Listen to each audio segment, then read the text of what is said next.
Hi, I'm Felix Warren, and this is a video essay on gaslighting and Goncharov. So let's get right into it. If you are most people, then you are probably wondering a simple question, which is, what is Goncharov? And have I got a fun time for you? Go ahead and search YouTube for Goncharov, and you will see a whole lot of media, a surprising amount of media. You may start wondering about this media because you're going to see things like Goncharov 1973 combined with Out of Touch. Goncharov movie, a review of the greatest film to ever be made, Scorsese's meme. Goncharov 1973 official trailer. There's a Goncharov soundtrack. There's a Goncharov uh there's a there's all kinds of things here actually. There's just so much Goncharov, and you're probably going to wonder at some point, wait, but I've never heard of Goncharov, and I think that I would have heard about this by now if it were real, right? And, well, that's where you are. You see, Goncharov isn't real. Goncharov is a fake movie that Tumblr made up because Tumblr likes to make things up and then make like they're real. That's a thing Tumblr does. What you're seeing on YouTube is the result of Tumblr having a fantasy about a mobster movie that never existed and probably never will, although, I mean, give them a Kickstarter and they'll probably make it happen. So, why is Goncharov? Well, like I said, Tumblr's being Tumblr.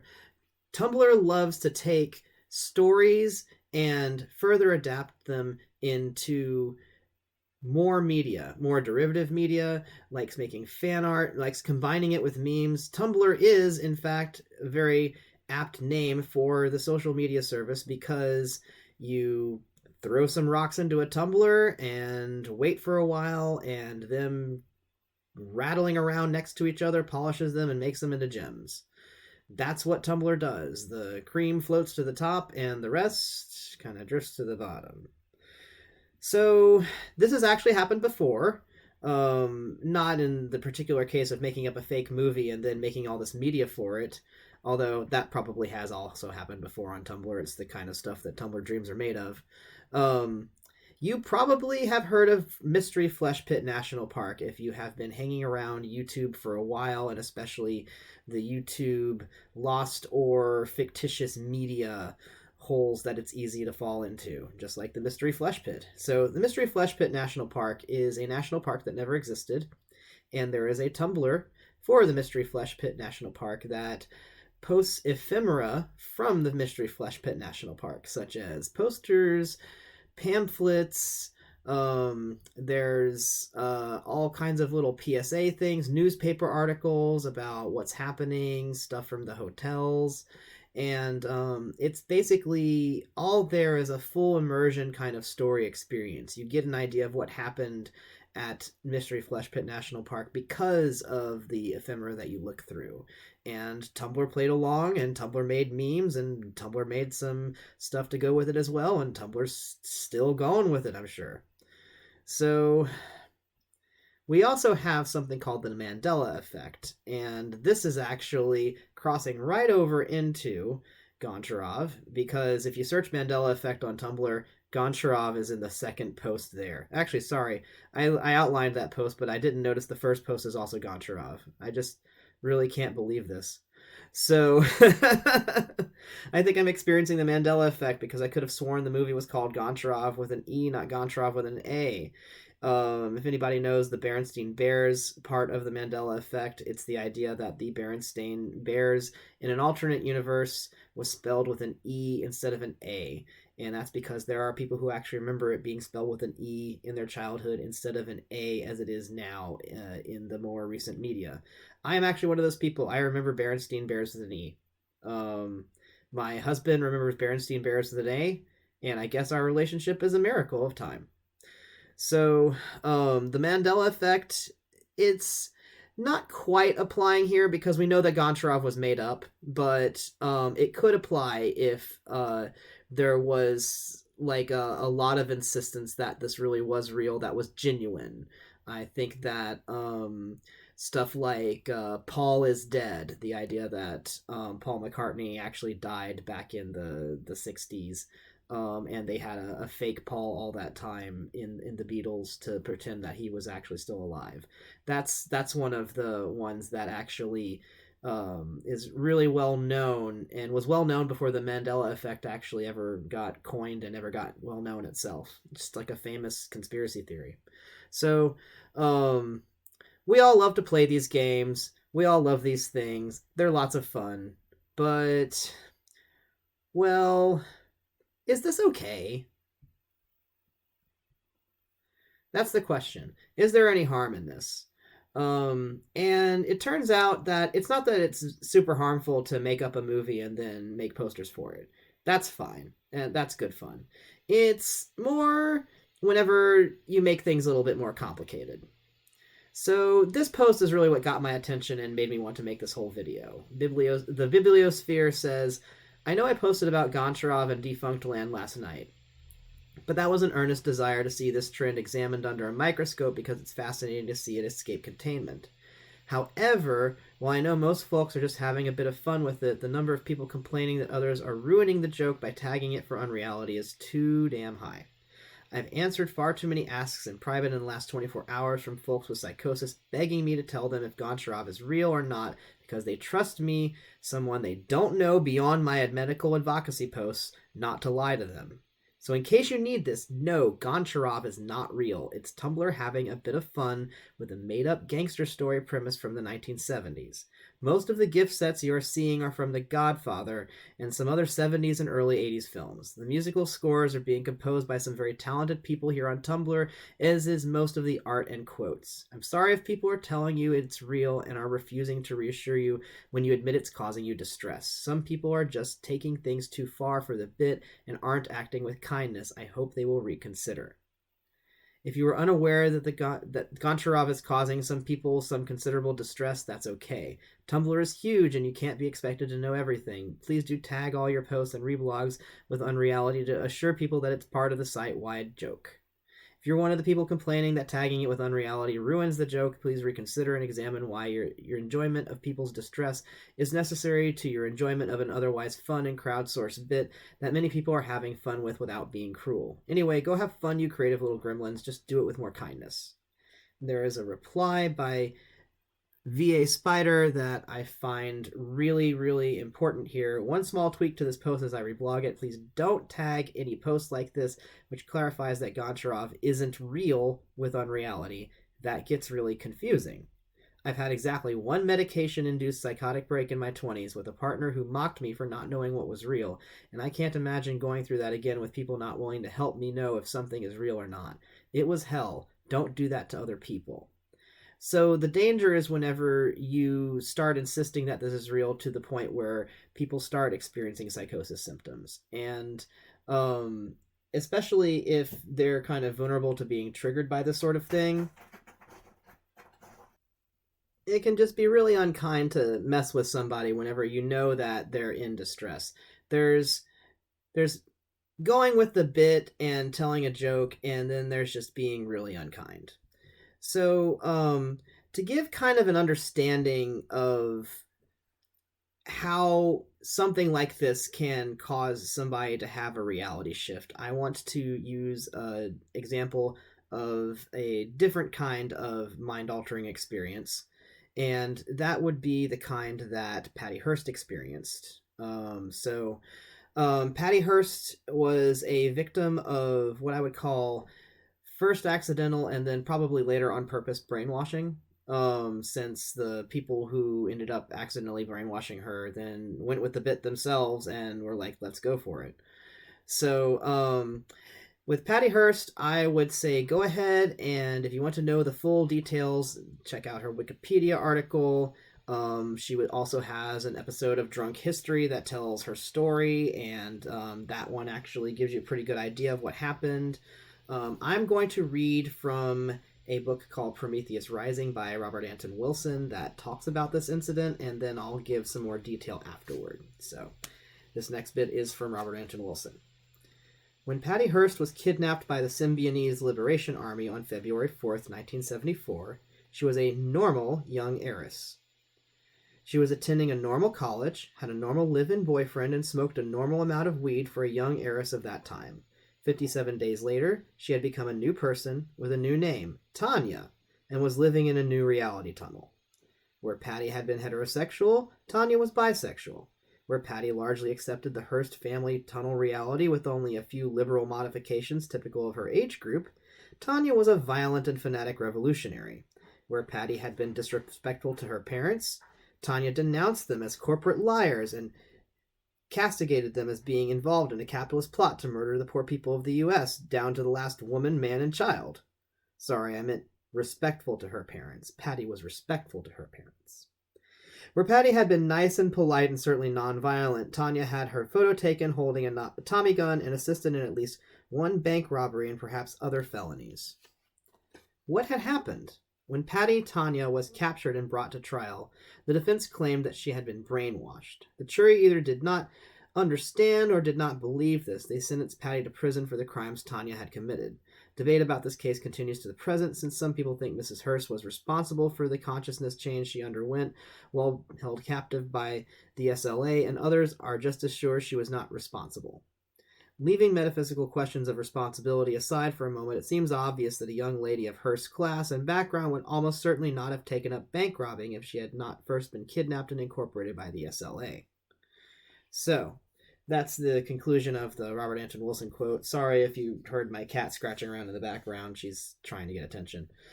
So I want to talk about basically how this actually happened. And it's through a process that I'm calling normalization in here. You can also call it immersion.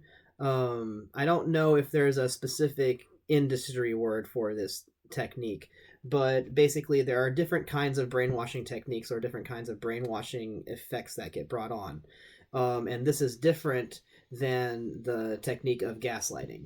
So with normalization, what you can do is sort of imagine Patty Hearst's reality looking like this whenever she's in the closet. The reality at the bottom is her old reality, the one that she grew up with, and that is normal to her whenever she starts out.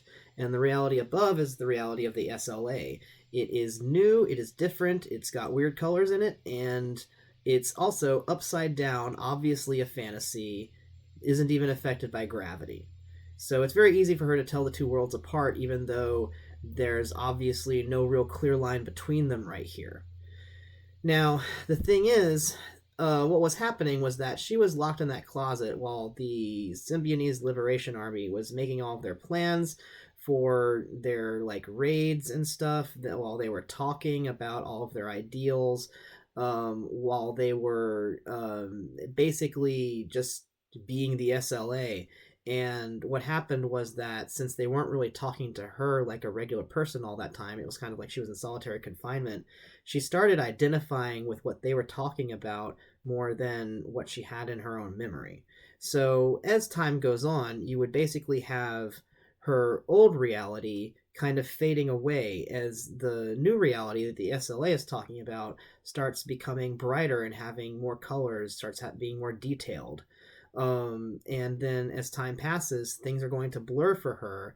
That new reality is going to be seen more and more, if not real, at least more pleasant, because it's actually getting lots of new details. It's really interacting with her. It seems more alive. At some point, things are going to blur for her so much in that old reality that new reality is going to seem a lot realer than the old reality. And at that point is probably when the reality swapped for her. The real danger of this double reality thing is that if one loses track of which reality is the real reality, then the fake reality can replace the real reality. And with Patty Hearst, this happened with exposure over time. Eventually, she lost track of her old reality so much that it essentially just got overwritten by the new one, and she didn't see it anymore. At least for the time that it talks about her kidnapping and then the trial, there's a lot of this different perception. I don't know if later on her perceptions changed. So gaslighting. Gaslighting is different than this other technique that I told you before, the technique of immersion. With gaslighting, you've basically got someone much more pointedly altering reality through an insistence that reality is different than what it is that it actually is. You can check out the Wikipedia article to get an idea of what gaslighting is. I think it's really summarized best by the actual plot of the movie Gaslight that they mention here in the beginning as being the namesake of gaslighting. In the movie Gaslight, what happens is that there's a husband and wife couple, and the husband starts tampering with the lamp, the gaslight, and starts reducing the flame or making it go out and stuff like that. And then whenever the wife points out that there's something wrong with the light, he insists that it's fine and that there's no difference and that she's just, obviously got something wrong with her head. And eventually he does this to the point where she actually does start to like get psychosis and lose touch with reality. So this term sort of came into vogue in the mid 2010s, and gaslighting became a verb. Where this comes back to Goncharov is in the post that I talked about before, just kind of highlighted here, where the really important part is, I'm sorry if people are telling you it is real and are refusing to reassure you when you admit it's causing you distress. And telling you it's real, refusing to reassure you, that is a component of gaslighting, is the insistence that something is real whenever someone knows it's not real. And the ignoring of someone's distress whenever they say, hey, something's wrong here. Especially that ignoring of distress, it can really trigger a lot of more distress in a person.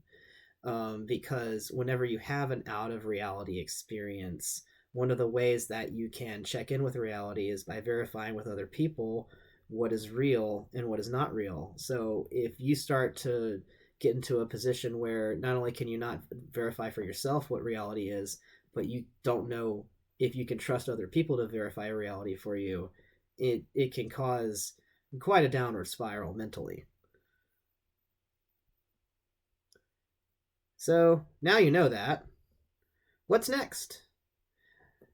Basically, I just wanted you to know that. I wanted you to know that Goncharov is a case where if you insist too much on going with the bit, then your behavior is overlapping with gaslighting and it can cause other people distress. If you have experienced distress because people have been exhibiting this behavior around you, then this is what happened to you and this is why you got distressed. If you want to resolve things, if you just want to make things better, then just, openly like tell somebody like, hey, by the way, I know that none of this Goncharov stuff is real. It's just been a game. We've just been having fun. It's okay. And that's, I think, what should be next with Goncharov. I think Goncharov is actually pretty fun. I wasn't really into it before the controversy happened because I just didn't really have time to look it up. But I think it's pretty clever, a lot of the stuff that people have been coming up with, and there were a few times where I had actually assumed that Goncharov was a real movie I'd never heard of until I looked further into the memes. So, like, props for that. Felt a little weird seeing actual thumbnails on it of it on YouTube, because by the way, I found about this on YouTube, not on Tumblr, and I use both sites.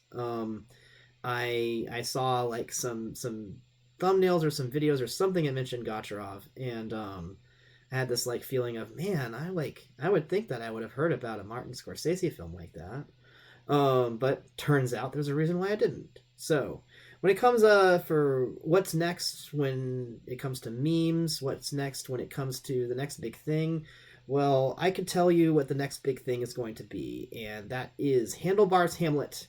Handlebars Hamlet is going to be the next big thing. Now, what is Handlebars Hamlet? I don't know. You're going to have to find that out together with me. It's in the future, and I don't know exactly what it is. I just know the next big thing is Handlebars Hamlet, and whenever it comes around, we'll all find out for ourselves. So you'll be there with me. It'll be so much fun. So if you like this video, please subscribe. Go ahead and like it to match the likingness that you're feeling. Comment if you have any questions or opinions. Yeah, have a nice day.